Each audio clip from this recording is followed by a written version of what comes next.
15 പേരൊക്കെ ഉണ്ട്. അപ്പം അവരോട് സന്ധ്യ മേഡം ഞങ്ങൾ പ്ലാൻ ഇന്നാരും പറഞ്ഞേ സന്ധ്യ മേഡം അല്ലേ, അത് പ്ലാൻ പറയാൻ പറഞ്ഞപ്പോൾ അയ്യോ എനിക്ക് പേടിയാ ശരിയാവോ എന്നറിയില്ല എന്നൊക്കെ പറയാം. പക്ഷെ നമ്മുടെ അതാത് സ്ഥലത്തെ ആൾക്കാർ എന്ത് ചെയ്യണം, പ്ലാൻ പറഞ്ഞു കൊടുക്കണം അല്ലേ. അങ്ങനെയാണ് നമ്മുടെ ഒരു സിസ്റ്റം ആണോന്ന്. അപ്പം എന്നാലല്ലേ നമുക്കൊരു എന്താ പറയാ ഒരു ധൈര്യം ഉണ്ടാവുള്ളൂ അല്ലേ.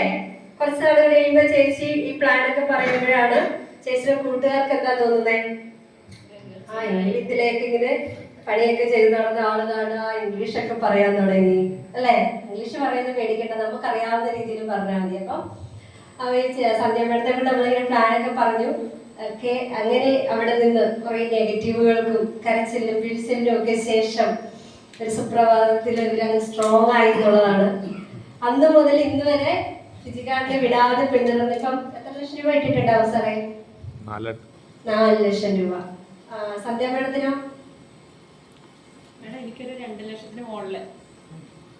ചുമ്മാ അന്നെടുത്തൊരു തീരുമാനമാണ്. ചുമ്മാ 5 ലക്ഷം എന്നൊക്കെ പറയുമ്പോ അല്ലേ, 2 വർഷം കൊണ്ട് ഞാൻ വീട്ടിലിരുന്നുകൊണ്ട് 2 ലക്ഷം ഉണ്ടാക്കി 5 ലക്ഷം ഉണ്ടാക്കി എന്നൊക്കെയാണ് പറയാ അല്ലേ.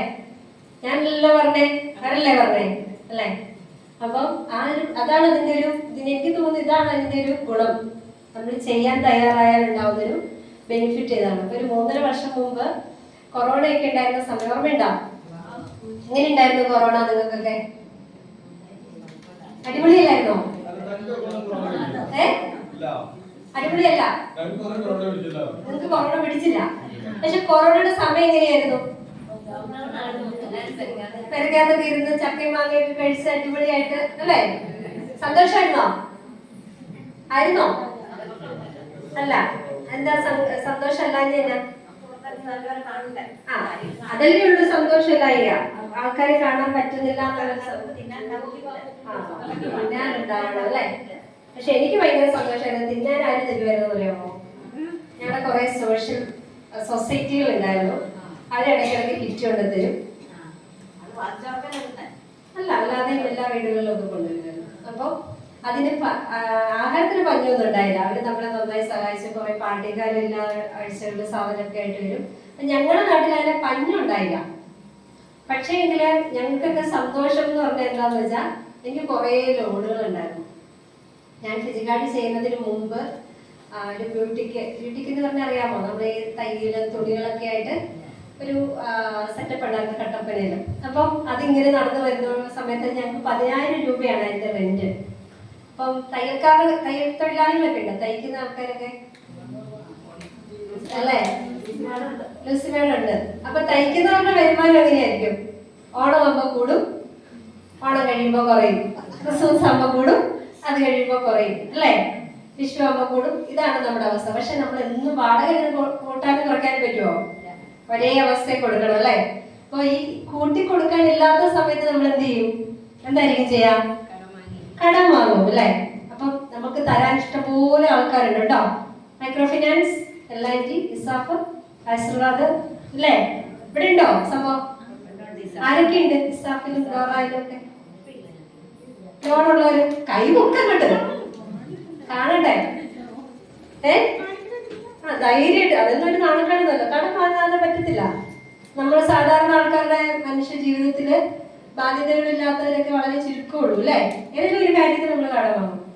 അപ്പൊ എനിക്കും ഉണ്ടായിരുന്നു അങ്ങനെ ധാരാളം കടങ്ങളൊക്കെ. പക്ഷെ കൊറോണയുടെ സമയത്ത് ഞാൻ സന്തോഷിച്ച കാര്യം എന്താണെന്നറിയോ? എന്തായിരിക്കും? ആരും ലോൺ ചോദിക്കില്ല, 2 വർഷം സുഖസ്വസ്ഥം അല്ലേ. പക്ഷെ അതിനേക്കാൾ വലിയൊരു സംഭവം എനിക്കുണ്ടായിരുന്നു. എന്നെ കട ഇടാൻ വേണ്ടി കുറച്ച് ലോൺ എടുക്കാൻ വേണ്ടിയിട്ട് എന്റെ വീടിന്റെ ആധാരം വെച്ചു. പിന്നെ വേറെ ആൾക്ക് ആ പൈസ കുറച്ച് എന്റെ ഒരു ആൾക്ക് സഹായിച്ചു. അപ്പൊ അങ്ങനെയൊക്കെ കുറച്ച് ബാധ്യതകൾ വന്നു. അപ്പൊ അതൊക്കെ അടയ്ക്കാൻ പറ്റാണ്ടൊക്കെ വന്നു കഴിഞ്ഞപ്പോ ഒരു 4.5 ലക്ഷം രൂപയോളം ബാധ്യത വന്ന് ജപ്തിയിൽ നിൽക്കുന്ന സമയമാണ്. അതും എനിക്ക് ഏറ്റവും ഹാപ്പി ആയത് എന്താണെന്നറിയാമോ? ബാങ്കുകാർ വരും. ബാങ്കുകാർ വന്നാലത്തെ ഗുണം എന്താ? സന്തോഷമാണോ? അവർക്ക് ഭയങ്കര സന്തോഷമാണ്. നമ്മളെ 5-6 പറഞ്ഞ് നമ്മുടെ കരച്ചില്, നമ്മുടെ സങ്കടങ്ങൾ നമ്മളെ കൊച്ചാക്കി അല്ലേ. അങ്ങനെയല്ലേ? നമ്മളെ ഏറ്റവും ചവിട്ടിത്താഴ്ത്തി സംസാരിക്കുന്ന ആരായിരിക്കും? ബാങ്കുകാരാണ് അല്ലേ. നിങ്ങൾക്ക് അനുഭവിച്ചിട്ടുണ്ടെങ്കിൽ ഞാൻ അനുഭവിച്ച ആളാണെന്ന് എനിക്കറിയാം. അപ്പൊ ഏറ്റവും മാനസികമായിട്ട് നമ്മളെ അങ്ങോട്ട് എന്ത് ചെയ്യും? നമുക്കപ്പോ തോന്നും അത് ചത്തുപോയാലല്ലേ, ആ സമയമായിട്ട് അങ്ങോട്ടൊരു ഇതായാൽ മതിയായിരുന്നു എന്ന് തോന്നുന്ന ചില അവസരങ്ങളൊക്കെ എൻ്റെ ലൈഫിലുണ്ടായപ്പോൾ അതിൽ നിന്നൊക്കെ കരകയറി തെച്ചു പിടിച്ച് നിന്നത് ആ കൊറോണയുടെ സമയത്താണ്. എനിക്ക് തോന്നുന്നു എൻ്റെ ബെസ്റ്റ് ടൈം ആയിരുന്നു കൊറോണ എന്നുള്ളതാണ്. പക്ഷെ അതെന്തുകൊണ്ടാന്ന് വെച്ചാൽ ആ ബെസ്റ്റ് ടൈമിലാണ് ഞാൻ ഫിജിക്കാർഡ് ഏറ്റെടുത്തത്. 4 ലക്ഷം കടം. അതിലൂടെ ഫിജിക്കാർഡിന്റെ ബിസിനസ് കേട്ടപ്പോൾ നിങ്ങൾക്കൊക്കെ മനസ്സിൽ തോന്നിയ ഒരു കാര്യമുണ്ട്. എന്താ തോന്നിയേ? ഇത് ചേരണമെങ്കിൽ എന്നാ വേണം? പൈസ വേണമെന്ന് തോന്നിയോ? അല്ലേ? പ്രോഡക്റ്റ് എടുക്കണം, അത് മസ്റ്റാണ്. നമുക്ക് പ്രോഡക്റ്റ് എടുക്കാണ്ട് പറ്റില്ല.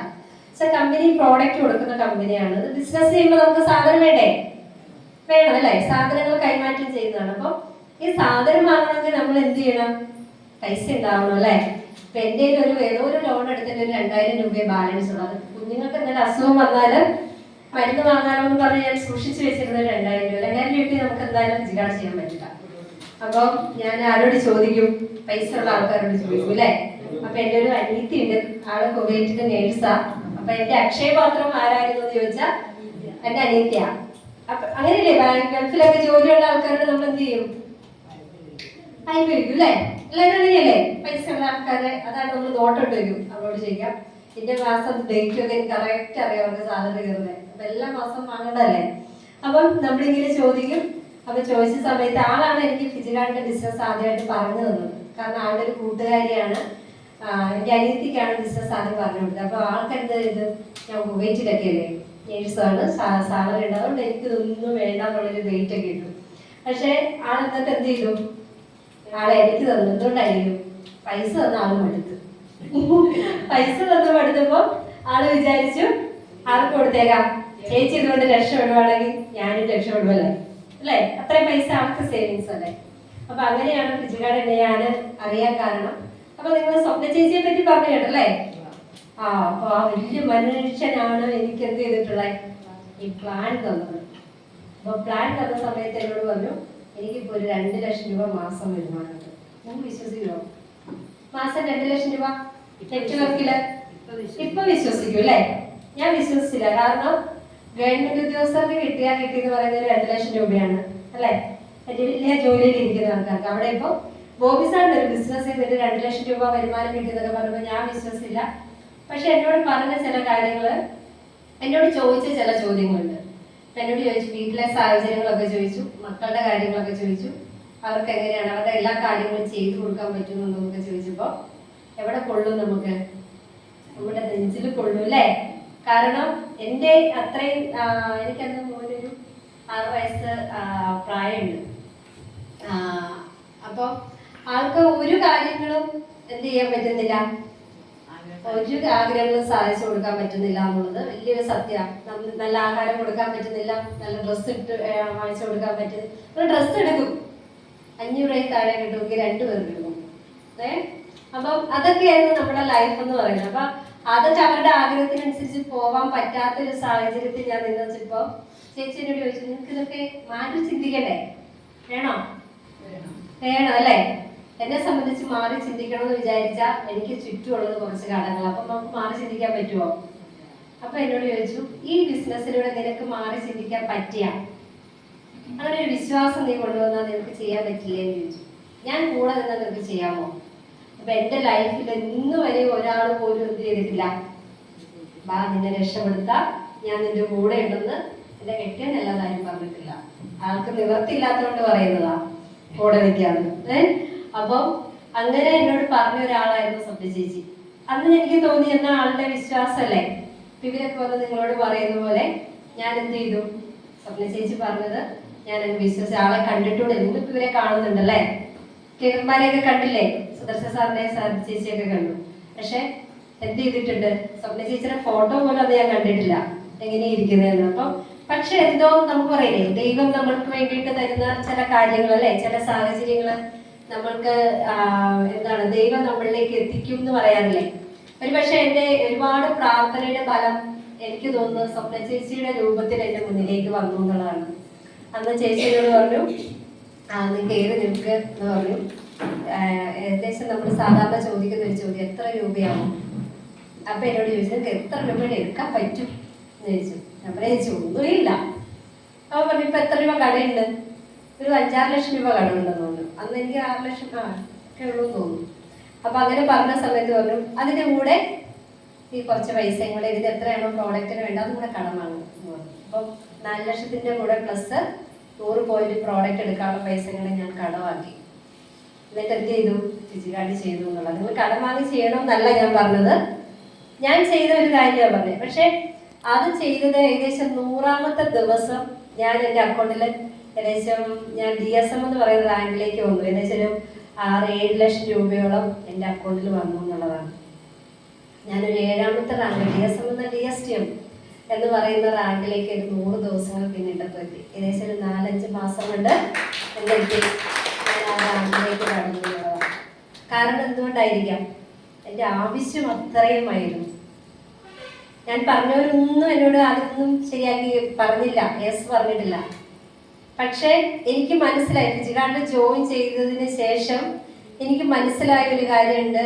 ഈ പറഞ്ഞ സ്വപ്ന ചേച്ചി ഉൾപ്പെടെയുള്ള ആളുകൾ പറഞ്ഞത് എന്തായിരുന്നു? ശരിയായിരുന്നു എന്ന് തോന്നി. അതനുസരിച്ച് അവരെന്താണോ ചെയ്തത്, ഞാൻ ജോയിൻ ചെയ്യുന്നതിന് മുമ്പ് എൻ്റെ ലീഡേഴ്സ് ഉണ്ടായിരുന്നത് എന്താണോ ചെയ്തത് അതിനെ ഞാൻ കണ്ണും പൂട്ടി വിശ്വസിച്ചിട്ട് എന്ത് ചെയ്തു? അതേപടി ചെയ്തു. അവർ ആ കുഴി ചാടലിൽ ഇപ്പുറത്തൂടെ പോകാൻ പറഞ്ഞാൽ അങ്ങോട്ട് വെച്ചാൽ ഇപ്പുറത്തോട്ടേ വെക്കുള്ളൂ. എന്നാ ഞാൻ ഒന്ന് ചാടി നോക്കാന്ന് ഒരിക്കലും വിചാരിച്ചില്ല. നേരെ എന്ത് ചെയ്തു? അവര് പറയുന്ന കാര്യങ്ങളെ മാത്രം പിന്തുടർന്ന് പോയത് കൊണ്ടാണ് എനിക്ക് ആ പൈസ ഉണ്ടായി. ഞാൻ പറഞ്ഞില്ലേ, എൻ്റെ വീട്ടിൽ വന്ന് ബാങ്കിലെ ആളുകളൊക്കെ ബഹളം ഉണ്ടാക്കിയുള്ള മുന്നിലേക്ക് ആ പൈസ ആയിട്ട് ചെല്ലുമ്പോൾ ഉണ്ടാകുന്ന ഒരു സന്തോഷം ഉണ്ടല്ലേ. അപ്പൊ എന്ത് ചെയ്യും? എങ്ങനെയായിരിക്കും നമ്മുടെ മുഖത്ത്? ചില അഹങ്കാരമൊക്കെ വരികയല്ലേ പൈസയൊക്കെ ആയിട്ട് നമ്മൾ ചെല്ലുമ്പോ? ഉണ്ടാവോ? എനിക്ക് നല്ല അഹങ്കാരത്തോടെയാണ് ഞാൻ ആ ബാങ്കിലേക്ക് കയറി ചെന്നേ. ഹസ്ബൻഡിനൊക്കെ പുതിയ ഷർട്ടും പാൻറ്റും ഒക്കെ വാങ്ങിച്ച് ഭയങ്കര അടിപൊളിയാക്കിയ ആളെയും കൊണ്ട് നമ്മൾ പുതിയ ഡ്രസ്സൊക്കെ ഇട്ട് അപ്പൊ പോയി ആളുടെ അടുത്ത് എന്ത് ചെയ്തു? ബാങ്കിൽ ചെന്ന് മാനേജറെ കണ്ടിട്ട് ഈ പൈസ ആളുടെ കൈ കൊണ്ടു. സാധാരണ ബാങ്കിലെ മാനേജർമാര് പൈസ വാങ്ങാറുണ്ടോ? വാങ്ങിയല്ലേ. അപ്പൊ ആള് ഭയങ്കര ജാട ഇട്ടിട്ട് എന്നോട് വന്നത് അവിടെയാ കൊടുക്കേണ്ടത്. ഞാൻ പറഞ്ഞില്ല, നിങ്ങൾ വാങ്ങുന്നു. കാരണം എന്തായിരിക്കും? എന്നെ വീട്ടിൽ ചീത്ത പറഞ്ഞ ആളാരാണ്? എനിക്ക് ഇപ്പൊ തരണോന്ന് പറഞ്ഞ ആളാണ്. ഇപ്പൊ കൈ തന്നാലും ആള് കൊണ്ടുപോകുമായിരുന്നു അല്ലേ. അപ്പൊ പിന്നെ ഞാൻ എപ്പൊ കൊടുത്താൽ വാങ്ങിച്ചാൽ എന്താ കുഴപ്പം എന്നാണ് ഞാൻ ചിന്തിച്ചത്. അതെന്തായത് എവിടെന്നാന്ന് അറിയാമോ? ഫിസിക്കാർഡ് ഉണ്ടാക്കി പറ്റുമോ? ഫിസിക്കാർഡ് ഇല്ലായിരുന്നോണ്ട് എനിക്ക് പറ്റില്ല. ഇന്ന് ഞാൻ ചിലപ്പം ഭൂമിയിൽ തന്നെ ഉണ്ടാവുമോന്ന് അറിയില്ല. സ്ഥലമൊക്കെ ജപ്തിയായി പോയി കഴിഞ്ഞാൽ നമ്മുടെ അവസ്ഥ വേറെ അല്ലേ. അപ്പൊ അതേ ഒരു അവസ്ഥയിൽ നിന്നിട്ട് ബിസിനസ് ചെയ്ത് അന്നൊക്കെ എനിക്ക് സത്യം പറഞ്ഞ ലക്ഷങ്ങളൊന്നും എന്റെ മുന്നിലില്ല. ഒരു 10,000 രൂപ കേട്ടോ മാസം ബോണസ് കേട്ടില്ലേ? 3ാമത്തെ റാങ്ക് തൊട്ട് ബോണസ് കിട്ടും എന്നൊക്കെ കേട്ടില്ലേ? ആ ഒരു ബോണസ് വാങ്ങണമെന്ന് മാത്രമേ എന്റെ ആഗ്രഹം ഉണ്ടായിരുന്നുള്ളൂ. ആ ബോണസിന് വേണ്ടി ഞാൻ നോക്കിയപ്പോ 2000 പോയിന്റ് മാച്ച് ചെയ്യണം. വലതുവശത്ത് ഒരു 2000 പോയിന്റ്, ഇടതുവശത്ത് ഒരു 2000 പോയിന്റ്. 100 പോയിന്റിന്റെ ആണെങ്കിൽ 20 40 പേരുണ്ടാവണം. അപ്പൊ ഞാൻ കണക്കൂട്ടി, എൻ്റെ അച്ഛൻ്റെ വീട്ടിൽ ഇത്ര മക്കളുണ്ട്, ഒരു 10-20 പേര് മക്കള്, അവരെല്ലാം കൂടെ സഹിതം ഒരു 40 പേരുടെ മേളിലുണ്ട്. അവരൊരു 10 പേര് കൂട്ടിയാൽ ഇപ്പുറത്തുണ്ട് അല്ലേ. അവരുടെ ഫ്രണ്ട്സിന്റെ ലിസ്റ്റ് എഴുതി അവര്, അമ്മയുടെ വീട്ടുകാരുടെ ലിസ്റ്റ് എഴുതി ഇപ്പുറത്ത്. പക്ഷെ ചുമ്മാതായിരുന്നു. എന്തായാലും സംഭവിച്ചേ, ആ ലിസ്റ്റ് മാത്രമേ ഉണ്ടായിരുന്നുള്ളൂ. ഞാൻ ഇത് കൊണ്ട് അങ്ങോട്ട് ചെന്നപ്പോ അതേ വേഗത്തിൽ എന്നെ ഇങ്ങോട്ട് വിട്ടു. പക്ഷെ ഞാൻ തളർന്നില്ല എന്നുള്ളതാ. അപ്പൊ ഞാൻ നേരെ എന്റെ അക്ഷയപാത്രത്തിന്റെ അടുത്താണ് ചെന്നു അല്ലേ. അവിടെ അല്ലേ ചെല്ലാൻ പറ്റുക. അനിയത്തിന്റെ അടുത്ത് ചെന്നിട്ട് പറഞ്ഞു എന്താണ് ഇതിൽ ജോയിൻ ചെയ്യണമെന്ന് പറഞ്ഞു. അവൾ എന്തായാലും ഇരിക്കട്ടെ, എന്തായാലും പോയി ഇതും കൂടി ഇരിക്കട്ടെ എന്ന് പറഞ്ഞിട്ട് ആള് ജോയിൻ ചെയ്തു. മറ്റൊരു അനിയത്തി ജോയിൻ ചെയ്തു. അങ്ങനെ എൻ്റെ ഒരു ഫ്രണ്ട് മായ ജോയിൻ ചെയ്തു. അവിടെ നിന്ന് ഒരു ഒറ്റ പിടിപ്പിലായിരുന്നു. എന്താണ് അങ്ങനെ ഏകദേശം 13 ജില്ലകളോളം, എനിക്ക് കാസർഗോഡ് ജില്ലയിൽ മാത്രമേ ഉള്ളൂ ടീം ഇല്ലാത്തതെന്ന് തോന്നുന്നു. അപ്പോൾ ഏകദേശം 13 ജില്ലകളിൽ ഒരു ടീം, തമിഴ്നാട്ടിലൊരു ടീം, ഹൈദരാബാദ് ഒരു ടീം, ആന്ധ്രാപ്രദേശിൽ ഒരു ടീം. 3 വർഷം കൊണ്ട് ഒരാൾ പോലും എന്നോട് ഞാൻ പറഞ്ഞെടുത്ത് നെഗറ്റീവ് പറഞ്ഞെടുത്ത് എവിടെ നിൽക്കണേ അല്ലേ. ഇത് എൻ്റെ ടോട്ടൽ ഇൻകം ഏകദേശം 30 ലക്ഷം രൂപയോളം എൻ്റെ അക്കൗണ്ടിൽ വണ്ടി എടുക്കാൻ പറ്റി. വീട് വെച്ചില്ല, വീടൊക്കെ ഒന്ന് പുതുക്കി, വീട് വെക്കണം ഇനി. എന്തായാലും ഉണ്ടായെന്നറിയാമോ? അതിന്റെ ഏറ്റവും വലിയ അടിസ്ഥാനം അല്ലെങ്കിൽ അടിത്തറ എന്ന് പറയുന്നത് ഫിസിക്കാർഡാണ്. ഞാനൊരു ഇൻഷുറൻസിന്റെ കാര്യം പറഞ്ഞു അല്ലേ, ഇൻഷുറൻസിന്റെ കാര്യമൊക്കെ പറഞ്ഞില്ലേ. ഒരു ഡെങ്കു പിടിച്ചിട്ട് ICUലായി പോയി. സാധാരണ നമുക്ക് പനി അസുഖം വന്ന് ആശുപത്രി പോയാൽ നമ്മുടെ മനസ്സിലെ ടെൻഷൻ എന്നാ, ഗവൺമെന്റ് ആശുപത്രി പോകണം അല്ലെങ്കിൽ പ്രൈവറ്റിൽ പോയാൽ എന്താ പറ്റുക, പൈസ അല്ലേ? അപ്പൊ നമ്മളിപ്പോ ചത്തെന്ന് പറഞ്ഞാൽ അങ്ങോട്ട് പോവുകയല്ല, ഒരു മാസം കഴിഞ്ഞ് ടെസ്റ്റ് ചെയ്യുന്ന എവിടെയാണ് പോകുന്നത്? ഗവൺമെന്റ് ആശുപത്രി പോകുന്നത്. അത് നമ്മുടെ സാഹചര്യം കൊണ്ടല്ലേ. പക്ഷെ ധൈര്യത്തിൽ പോകാൻ പറ്റി കോലഞ്ചേരി മെഡിക്കൽ കോളേജ് അല്ലേ? എന്തുകൊണ്ടായിരിക്കും? ആര് കൊടുക്കും പൈസ? നമ്മുടെ കമ്പനി കൊടുക്കും, വാച്ച കൊടുക്കും. അതുകൊണ്ട് നമുക്ക് അവിടെ പോയി കിടക്കുമ്പോഴത്തേനും പകുതി അസുഖം എന്തായിരിക്കും? അത് ഓർക്കുമ്പോഴേ അസുഖം പകുതി പോയി അല്ലേ? ഇവരൊക്കെ കുറച്ചാൾ പോയി കഴിയുമ്പോൾ ഞാൻ ചോദിക്കുന്നു, സുഖവാസത്തിനല്ലേ ഹോസ്പിറ്റലിൽ പോകുന്നതെന്ന്. എന്താ ഒരു ടെൻഷൻ ഇല്ല. നമ്മള് സാറേ ഇങ്ങനെയുണ്ട് വിശേഷം, എങ്ങനെയാ? ഞാൻ ആശുപത്രിയിലാണ് മേഡം. ഭയങ്കര ഹാപ്പി ആയിട്ടാ പറയുന്നത്. ആശുപത്രി കിടക്കുന്നത് ഇത്ര ഹാപ്പി ആയിട്ട് പറയുന്ന ആൾക്കാരെ കാണുന്നത് ഫിജിക്കാർഡിൽ വന്നിട്ടാ. കാരണം എന്തുകൊണ്ടായിരിക്കും അറിയോ? പൈസ മുടക്കില്ല, ഹാപ്പി. ഇനിയിപ്പോ ഞാൻ 10 ദിവസം ആശുപത്രി കിടന്നാലും എന്റെ അക്കൗണ്ടില് ടീം ഉണ്ടെങ്കിൽ പൈസ ഉണ്ടാവും. വേറെ ആർക്കെങ്കിലും ആശുപത്രി കിടന്നാൽ കാശ് കിട്ടുമോ? ഇല്ല അല്ലേ? അതാണ് ഫിജിക്കാർഡിന്റെ ഒരു പോസിറ്റീവായിട്ടുള്ള അന്തരീക്ഷം എന്ന് പറഞ്ഞാൽ അതാ. അതിന് ഒരുപാട് കാര്യങ്ങളുണ്ട്. എല്ലാ മാസവും ബോണസ് കിട്ടുന്നു, ഫ്രീ ആയിട്ട് സാധനങ്ങൾ പർച്ചേസ് ചെയ്യാൻ പറ്റുന്നു. നമുക്ക് ഒരു മാസം എത്ര രൂപ വേണം? ഏറ്റവും കുറഞ്ഞത് 2000 രൂപയ്ക്കെങ്കിലും കഴിയും അല്ലേ? ശരിയാണ്, ഏറ്റവും കുറഞ്ഞത്. ലോ ബഡ്ജറ്റ് 2000 പോരാ, ഞാൻ പറഞ്ഞതാണ് അല്ലേ? എങ്ങനെയും ഉപ്പും മുളകും കൂട്ടി തിന്നെന്ന് പറഞ്ഞാലും 2000 രൂപ ഏറ്റവും കുറഞ്ഞതാണോ? ആകും, ശരിയല്ലേ? ഈ 2000 രൂപയുടെ സാധനം ഫ്രീ ആയിട്ട് എടുക്കാൻ പറ്റിയാലോ? എന്താ പറ്റിയ? നല്ലതാണോ ചീത്തയാണോ? അതെവിടെ നിന്ന് കിട്ടും? ഫിജിക്കാർഡിൽ നിന്ന് കിട്ടും. ഞാൻ ഈ 3.5 വർഷമായിട്ട് എൻ്റെ വീട്ടിലേക്ക് പച്ചക്കറി, മീൻ, ഇറച്ചിയൊക്കെ ഉള്ളു പുറത്തുനിന്ന് കൊണ്ടുവന്നേ. ബാക്കി എല്ലാ സാധനവും ഇവിടെ എടുക്കാം. സ്റ്റോറേജില് നമ്മൾ അവിടുത്തെ സാധനങ്ങൾ ഫ്രീ ആയിട്ട് എടുത്തിട്ട് പോകും. 16,000-7,000 രൂപ അതും ജീവിക്കാൻ അത്രയൊക്കെ പറ്റും. ഇപ്പം 7 വേണ്ട, അതിന്റെ മേലെ എന്താ ചുമ്മാ കിട്ടുമ്പോ ചുമ്മാ തിരുമെന്ന് പറയണ പോലെ അത് ആ രീതിയിലേക്ക് മാറി നമ്മള്. അപ്പൊ അങ്ങനെ ഒരുപാട് ഗുണങ്ങളുള്ളതാ ഫിജിക്കാർഡിന്. നമ്മളിപ്പോ കേൾക്കുമ്പോ നമ്മുടെയൊക്കെ മനസ്സിൽ വരും, ആൾക്കാർ വേണ്ടേ? ഞാൻ ചെയ്തേ എങ്ങനെയായാലും കട വാങ്ങിയാലും ഞാൻ ചെയ്യാം. പക്ഷെ എങ്കിൽ ആര് വേണം? ആളുകൾ വേണം അല്ലേ? എല്ലാ ബിസിനസ്സിനും ആള് വേണം. സ്കൂള്, എത്ര സ്കൂൾ ഉണ്ടാവും ഇവിടെ നമ്മൾക്ക്? നമ്മുടെ സ്ഥലത്ത് 10 വർഷം മുമ്പുള്ള സ്കൂളുകളാണോ എപ്പോഴും? ഇടയ്ക്ക് പുതിയ സ്കൂളുകൾ വന്നല്ലേ? 20 വർഷം മുമ്പ് ജീവിച്ച പോലെയാണോ? അല്ല, സ്കൂളുകൾ വന്നു, സ്ഥാപനങ്ങൾ വന്നു. എന്തുകൊണ്ടായിരിക്കും? ആരുദ്ദേശിച്ചാ വന്നേ? അന്ന് ജീവിച്ച 50 പേര് ഉദ്ദേശിച്ചാണോ ഇന്ന് സ്ഥാപനങ്ങൾ വന്നേ? എന്തുകൊണ്ടായിരിക്കും വന്നേ? നെക്സ്റ്റ് ജനറേഷൻ, അടുത്ത ആൾക്കാർ വരും, നിങ്ങളൊക്കെ മക്കൾ വരും, അവരുടെ മക്കൾ വരും അല്ലേ? അവരെയൊക്കെ ഉദ്ദേശിച്ചാണ് നമ്മൾ ബിസിനസ് ചെയ്യുന്നത്. നമുക്ക് മാത്രം ജീവിക്കാൻ വേണ്ടിയിട്ടാണോ? അതുകൊണ്ടാണ് നമുക്ക് നോമിനി സിസ്റ്റം ഉള്ളത്. അല്ലെങ്കിൽ നമ്മൾ തന്നെ എടുത്ത് തീർന്നങ്ങ് പോയി, മരിച്ചു പോയി. പക്ഷെ നമ്മൾക്ക് ഇവിടെ എന്തുണ്ട്? നോമിനി ഉണ്ട് അല്ലേ? അപ്പൊ ഞാൻ മരിച്ചു പോയാലും ഞാൻ ആരെയാണോ നോമിനി ആയിട്ട് വെച്ചിരിക്കുന്നത് ആ ആൾക്ക് എന്റെ വരുമാനം ആൾക്ക് കിട്ടും. ആ ടീം ചെയ്യുന്ന എല്ലാ വരുമാനവും എവിടെ ഉണ്ടാവും? എന്റെ വീട്ടില് നഷ്ടപ്പെടാതെ ഉണ്ടാവും. അപ്പൊ അതിന് നല്ല സിസ്റ്റം അല്ലേ? അയാൾ ആരും കൊടുക്കും? ഗവൺമെന്റുകാർ കൊടുക്കും അല്ലേ?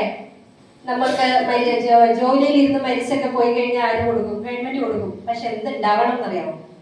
എന്താ ഉണ്ടാവണേ? ജോലി കിട്ടണമെങ്കിൽ വിദ്യാഭ്യാസം കൂടെ വേണം, വേണ്ടേ?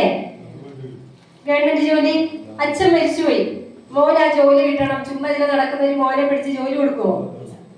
കൊടുക്കില്ല, അത്രേ ഉള്ളൂ. പക്ഷെ ഫിജിക്കാർഡിൽ അങ്ങനെയല്ല. മരിച്ചുപോയാലും ആർക്കുണ്ടാവും? വിദ്യാഭ്യാസം ഒന്നും ഒരു പ്രശ്നമല്ല അല്ലേ? പ്രായവും കണ്ടില്ലേ, സുന്ദരി പെട്ടിയായിട്ടിരിക്കും. അപ്പൊ അങ്ങനെ ഒന്നും ഒരു പ്രശ്നമല്ല. നമുക്ക് എന്തൊക്കെ കിട്ടും എന്ന് ചോദിച്ചാൽ നമുക്ക് ലൈഫിൽ ഭയങ്കര സന്തോഷം ഉണ്ടാവും. സന്തോഷത്തിന് വേണ്ടിയല്ലേ നമ്മൾ ജീവിക്കുന്നത്? ആണോ? സന്തോഷം ഉണ്ടാക്കാൻ വേണ്ടിയിട്ടാണ് അല്ലേ? അല്ലെങ്കിൽ ജീവിക്കുവോ? നമ്മൾ ഓരോ ദിവസവും എപ്പോഴും ഇന്നൊരു കഷ്ടം ഉണ്ടായാൽ നമ്മൾ നാളെ ശരിയാവുമെന്ന് വിചാരിച്ച് ജീവിക്കും, ശരിയല്ലേ? അപ്പൊ ആ ഒരു സന്തോഷം കണ്ടെത്താൻ നമുക്ക് പറ്റും, ആരോഗ്യം നിലനിർത്താൻ പറ്റും. ഇതെല്ലാം ഉണ്ടാവണമെങ്കിൽ എന്തുണ്ടാവണം? പൈസ ഉണ്ടാവണം. പൈസ ഉണ്ടെങ്കിലേ സന്തോഷം ഉണ്ടാവുള്ളൂ, ആണല്ലോ? പൈസ ഉണ്ടെങ്കിൽ സന്തോഷമുള്ളൂ. നമ്മൾ എത്ര പറഞ്ഞാലും എന്തൊക്കെ സ്നേഹം പറഞ്ഞാലും നമ്മൾക്കൊരു ആവശ്യം വന്ന് നിങ്ങളൊരു 1000 രൂപ പോയി ഒരാളോട് ചോദിച്ചേ, അവരെന്തായിരിക്കും പറയാ? ഇല്ലാന്നല്ലേ പറയുള്ളൂ. തരുവോ? അല്ല, എന്തെങ്കിലും ആവശ്യമുണ്ടോ? നിങ്ങളുടെ വീട്ടിലായിരിക്കും കഞ്ഞി വെച്ചോ, ചേച്ചി 1000 രൂപ വേണോ എന്ന് ചോദിക്കുവോ? ഒരാളും ചോദിക്കില്ല. നിങ്ങളുടെ സ്കൂളിൽ എന്താ ഈ വർഷം മോളിൽ എന്താ ഡ്രസ്സ് ഇട്ടോണ്ട് പോയെ? നല്ലൊരു ഡ്രസ്സ് വാങ്ങണ്ടേ, എന്നാ നീ ഇതെടുത്തോ എന്ന് പറഞ്ഞ് നമുക്ക് തരാറുണ്ടോ? ഒരിക്കലും ആരും തരില്ല. അവിടെ സ്നേഹമുണ്ടോ? അപ്പം പറച്ചിലേ ഉള്ളൂ. പക്ഷെ നമുക്ക് പൈസ ഉണ്ടാകുന്ന സമയത്ത് എല്ലാവരും ഉണ്ടാവും. ശരിയല്ലേ? തീർച്ചയായിട്ടും ഉണ്ടാവും. അത് ഉണ്ടാക്കാൻ നമുക്ക് പറ്റും. നമ്മൾ വിചാരിക്കുന്നത് നമ്മൾ പാവങ്ങളാണല്ലോ, ഞാൻ കൂലിപ്പണി ചെയ്യുന്ന ആളാണ്, എനിക്ക് എൻ്റെ ജീവിതം കൂലിപ്പണിയാണ്. എൻ്റെയൊക്കെ അച്ഛനും അമ്മയൊക്കെ പണ്ട് പൈസയുടെ കാര്യം ചോദിക്കുമ്പോൾ അവർ ഏറ്റവും കൂടുതൽ പറയുന്ന ഒരു ഡയലോഗായിരുന്നു, ഇവിടെ എന്താ പൈസ നിൽക്കുന്ന മരം ഉണ്ടോ? കേട്ടിട്ടുണ്ടോ? ടൂറിന് പോകണം അങ്ങനെയൊക്കെ പോകുന്ന സമയത്ത് അതാണ് കേൾക്കുക അല്ലെ. നമ്മൾക്ക് വിടാതിരിക്കാനും അല്ല, ഇല്ല അവിടെ ഇല്ല. അപ്പൊ നമുക്ക് പറയുന്ന ഒരു മറുപടി അതാ. അത് കേൾക്കുമ്പോൾ നമ്മൾ എന്താ വിചാരിക്കുന്നത്? പൈസ ഭയങ്കര എന്തോ വിഷമമുള്ള സംഭവമാണോ? ആണോ? കഷ്ടപ്പെട്ട പൈസ ഉണ്ടാവും അല്ലേ? പക്ഷെ ഇപ്പൊ നമ്മൾ കഷ്ടപ്പെട്ടിട്ട് പൈസ ഉണ്ടാക്കാൻ പറ്റുന്നില്ല. പറ്റുന്നുണ്ടോ? ഒരു ദിവസം എത്ര മണിക്കൂർ പണി ചെയ്യുന്നുണ്ട്? നമ്മളൊക്കെ എത്ര മണിക്കൂർ പണി ചെയ്യുന്നുണ്ട്? 8 മണി തൊട്ട് 5 മണി വരെ പണിതാൽ എത്ര രൂപ കിട്ടും? 300 രൂപ. ശരിയാണോ? ഫിസിക്കാർഡിൽ ചിലപ്പോൾ 1 മണിക്കൂർ ചേച്ചി പണിയെടുത്താൽ 1000 രൂപ കിട്ടും, അല്ല 2000 രൂപ കിട്ടും. ശരിയല്ലേ? ബാക്കി സമയം TV കാണാം, ഫോണ് കാണാം, ഉറങ്ങാം, ഇനി പറമ്പിൽ പണിയാം. ഇതൊക്കെയാണ് നമ്മുടെ ടൈം ഫ്രീഡം എന്ന് പറയും. അപ്പം നമുക്ക് സാമ്പത്തിക സ്വാതന്ത്ര്യമുണ്ട്, സമയത്തിന് സ്വാതന്ത്ര്യമുണ്ട്. ഇതെല്ലാം നേടിയെടുക്കണമെങ്കിൽ നമ്മൾ എന്താ ചെയ്യേണ്ടത്? നമുക്ക് കിട്ടുന്ന അവസരം നമ്മൾ ഉപയോഗിക്കണം അല്ലേ? ഏതൊരു കാര്യം നമ്മൾ ഫ്രീ ആയിട്ട് ഇവിടെ കാർഡ് എന്തായിരുന്നു പറയുന്നത്? റെഡ് ഓറഞ്ച് കാർഡിന് എന്താ പറയുന്നത്? BPL APL അല്ലേ? എത്ര പേര് APL കിട്ടിയിട്ട് BPL ആക്കാൻ പോയി? APL കാർഡ് കിട്ടിയപ്പോ BPL ആക്കാൻ പോയ എത്ര പേരുണ്ട്? ഓൾറെഡി BPL ആണ് അല്ലേ? അതിന് സന്തോഷമല്ലേ? എന്തായിരിക്കും സന്തോഷിക്കാൻ കാരണം? എല്ലാം ഫ്രീ ആയിട്ട് ആര് തരും?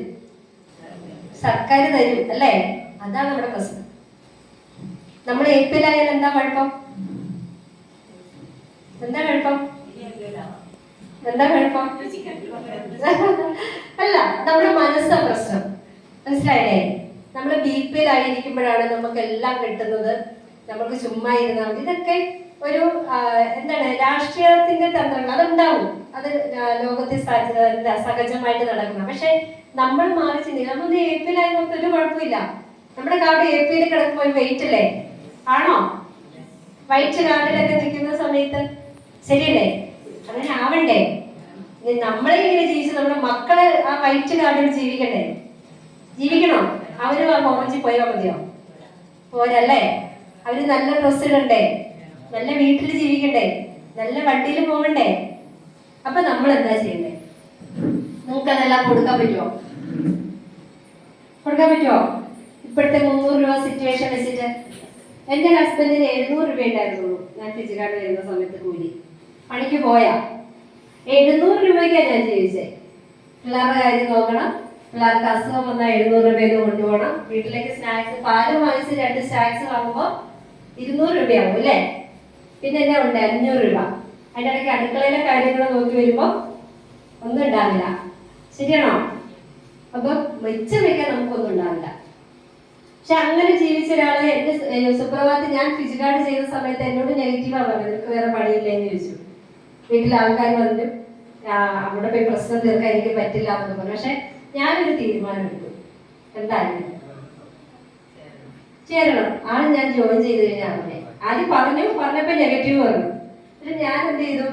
അനിയത്തിമാരുടെയൊക്കെ കയ്യിൽ നിന്ന് പൈസയൊക്കെ വാങ്ങിച്ച് ഞാൻ ജോയിൻ ചെയ്ത് കഴിഞ്ഞിട്ട് ആദ്യത്തെ വരുമാനവും വന്നു കഴിഞ്ഞിട്ടാണ്